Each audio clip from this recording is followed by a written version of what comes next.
अब देखिए, इसका पहला क्वेश्चन है, कर्णस्य दानवीरता पाठ किस ग्रंथ से संकलित है। अभी मैंने तुरंत बताया हूं कि कर्णस्य दानवीरता पाठ कर्णभार से लिया गया है, तो इसका उत्तर क्या होगा, कर्णभार होगा। महाभारत में किस लेखिका का उल्लेख मिलता है।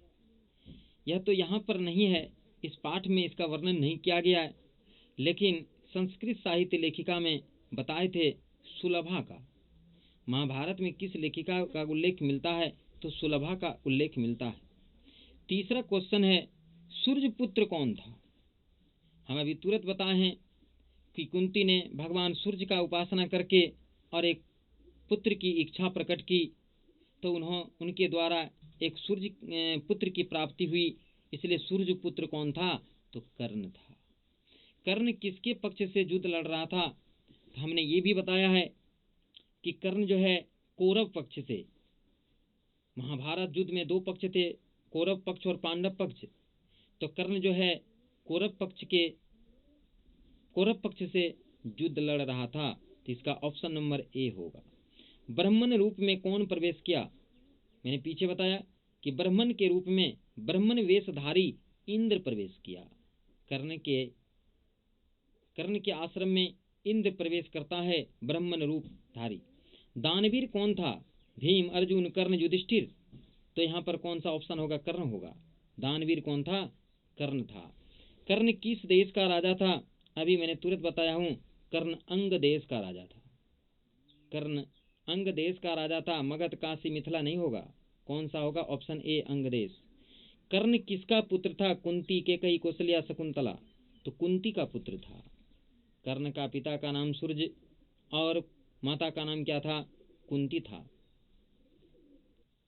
अब है 9वां क्वेश्चन, भिक्षुक किस वेश में आया था। तो भिक्षुक राजा, मंत्री, भिखारी, ब्राह्मण। तो किस वेश में आया था भिक्षुक, ब्राह्मण के वेश में आया था। यानी इंद्र भगवान भिक्षा मांगने के लिए भिक्षुक के वेश में, ब्राह्मण के वेश में, यानी भिक्षुक बनकर ब्राह्मण के वेश में आए थे। कर्णस्य दानवीरता पाठ के लेखक कौन हैं। भास, कालिदास, तुलसीदास, मिथिलेश कुमारी मिश्र। तो इसके लेखक कौन हैं, भास।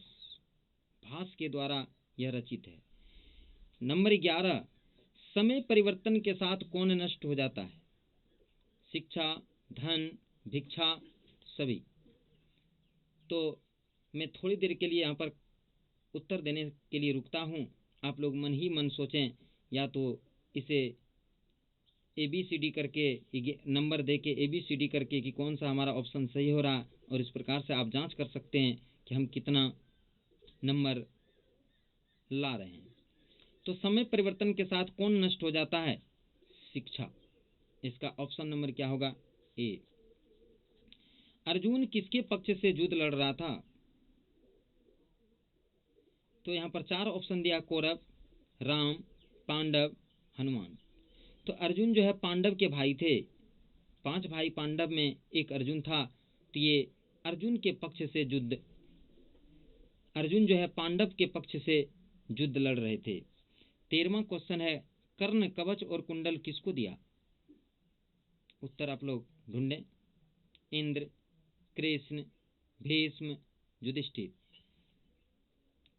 तो कर्ण ने कवच कुंडल इंद्र को दिया था। इंद्र ही उसके यहाँ ब्राह्मण वेशधारी में आए थे और उनको ही कवच कुंडल दिया था। कवच और कुंडल किसके पास था, इंद्र, कृष्ण, भीष्म, कर्ण। तो कवच कुंडल किसके पास था, कर्ण के पास था। डी ऑप्शन इसका होगा। कर्ण के कवच कुंडल की क्या विशेषता थी। तो मैंने पीछे बताया है क्या विशेषता थी, जरा मन में सोचें इसको। वह बड़ा था, वह सोने का था, वह अति लघु था, उसे भेदा नहीं जा सकता था। तो वहाँ पर हम बताए थे कि कवच कुंडल इस तरह का था कि ना उसे कोई देव, ना देवता, असुर, ना कोई अस्त्र, ना उसको कोई शस्त्र भेद सकता था। तो इसलिए कवच कुंडल का यही विशेषता था कि उसे भेदा नहीं जा सकता। 16वां क्वेश्चन है, कर्ण ने कवच कुंडल लेने के पूर्व अंततः क्या देने की इच्छा प्रकट की। यानी कर्ण ने कवच कुंडल देने के पहले अंततः क्या देने की इच्छा प्रकट की। यानी अंत में उन्होंने, कर्ण ने कवच कुंडल देने के थोड़ा सा पहले क्या देने की इच्छा व्यक्त की। याद कीजिए, स्वर्ण पृथ्वी, स्वर्ण पृथ्वी कनक अपना सिर। तो ऑप्शन नंबर क्या होगा? डी होगा। सबसे अंत में उन्होंने अपना सिर कहा, उसके बाद ही कवच कुंडल देने की बात कही थी। तो सबसे अंत में उन्होंने क्या कहा? अपना सिर देने के लिए तैयार हो गया, जो कि इंद्र भगवान लेने से इनकार चले गए। 17 नंबर है नो दातव्यम नो दातव्यम, यह किसने कहा? नो दातव्यम, नहीं दीजिए नहीं दीजिए, यह शब्द किसने कहा? यह वाक्य किसके द्वारा कहा गया? कर्ण के द्वारा, शल्य ने, शक्र ने, कृष्ण ने? ये शल्य ने कहा था। कर्ण का जो शल्य था, सारथी था, उसने ही कहा था कि हे अंगराज, नो दातव्यम नो दातव्यम, यानी यह नहीं दीजिए। अब है ये क्वेश्चन जो है संस्कृत में लिखा गया है। अभी तक जो क्वेश्चन 17 क्वेश्चन जो मैंने किया वो हिंदी मीडियम में था, अब ये जो है संस्कृत में है। संस्कृत में वस्तुनिष्ठ प्रश्नोत्तर। नंबर 1 है सूर्यपुत्र का आसित। सूर्यपुत्र कौन थे? भीम, लक्ष्मण, कर्ण, अर्जुन? सोचिए जरा। कर्ण, अभी मैंने तुरंत बताया कि सूर्यपुत्र कौन थे? कर्ण थे। काल पर्ययात क क्षयम भवति, यानी समय बीतने के बाद किस चीज का क्षय हो जाता है, विनाश हो जाता है, खत्म हो जाता है, नष्ट हो जाता है? तो शिक्षा, मैंने बता चुका हूं, समय बीतने के बाद शिक्षा जो है शिक्षा की समाप्ति हो जाती है। विद्या, धन, ये सब भी समाप्त होता है, लेकिन इस अध्याय में हमें शिक्षा का ही जवाब देना है। ततः ब्रह्मण रूपेण कह परिवेशति, इंद्र के महल में कौन ब्राह्मण के रूप में प्रवेश करता है? कर्ण, शक्र, ये शक है, शक्र नहीं है, यहां पर है शक्र। शक्र दुर्योधन, तो यहां पर शक्र होगा। ब्राह्मण के रूप में शक्र प्रवेश किया था, यानी इंद्र भगवान। कर्ण प्रथमम की ददातु इच्छन्ति सम, कर्ण ने पहले क्या चीज देने की इच्छा जाहिर की थी? तो ऑप्शन है, आप लोग सोचिए क्या देने के लिए इच्छा जाहिर की थी। कनकम वाजिनाम, कनकम मने सोना, वाजिनाम मने घोड़ा, वारनानकम हाथी, स्व अलंकारम गो सहस्त्रम, यानी अलंकार सहित हजारों गाय देने की इच्छा व्यक्त की थी। तो 4 नंबर का ऑप्शन डी होगा। कर्ण कस्य देशस्य राजा आसित, कर्ण किस देश के राजा थे? बंग देशस्य, अंग देशस्य, अनंग देशस्य, हस्तिनापुरस्य?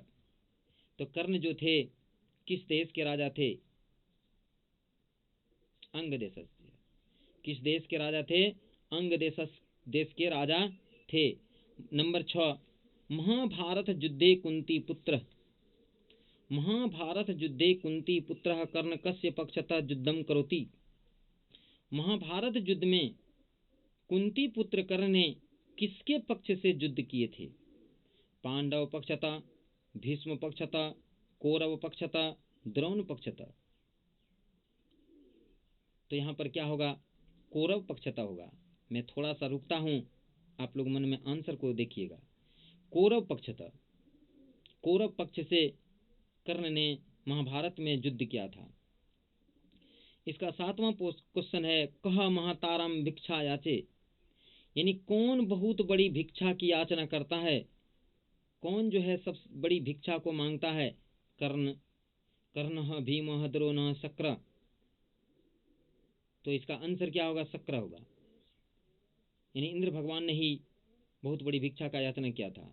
अंगराज, 8वां क्वेश्चन, नो दातव्यम नो दातव्यम इति कह अवदत्, अंगराज नहीं दीजिए नहीं दीजिए, इस तरह कौन बोले थे? किसने ये कहा था कि हे अंगराज नहीं दीजिए नहीं दीजिए? कर्णः, शक्रः, शल्यः, भीम। तो ये बात किसने कहा था? शल्य ने कहा था। शल्य ने कहा था, हे अंगराज, नहीं दीजिए, नहीं दीजिए।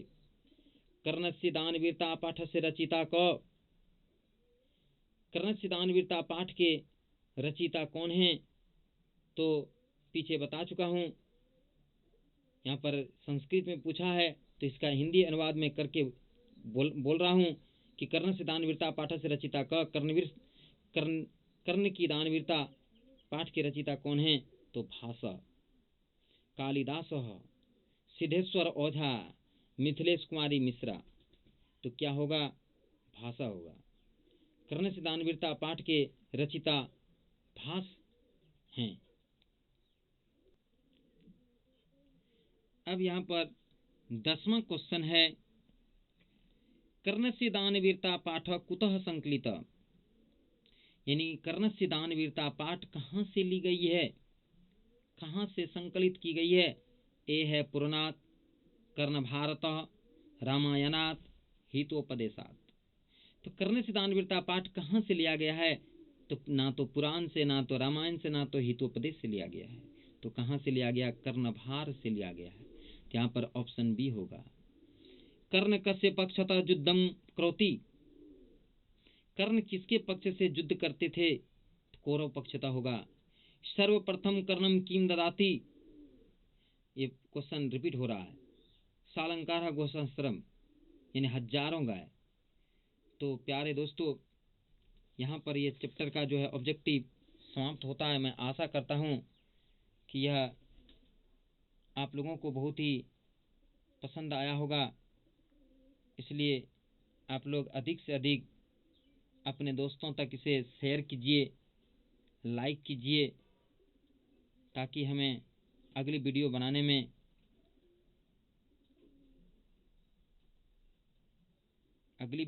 में मुझे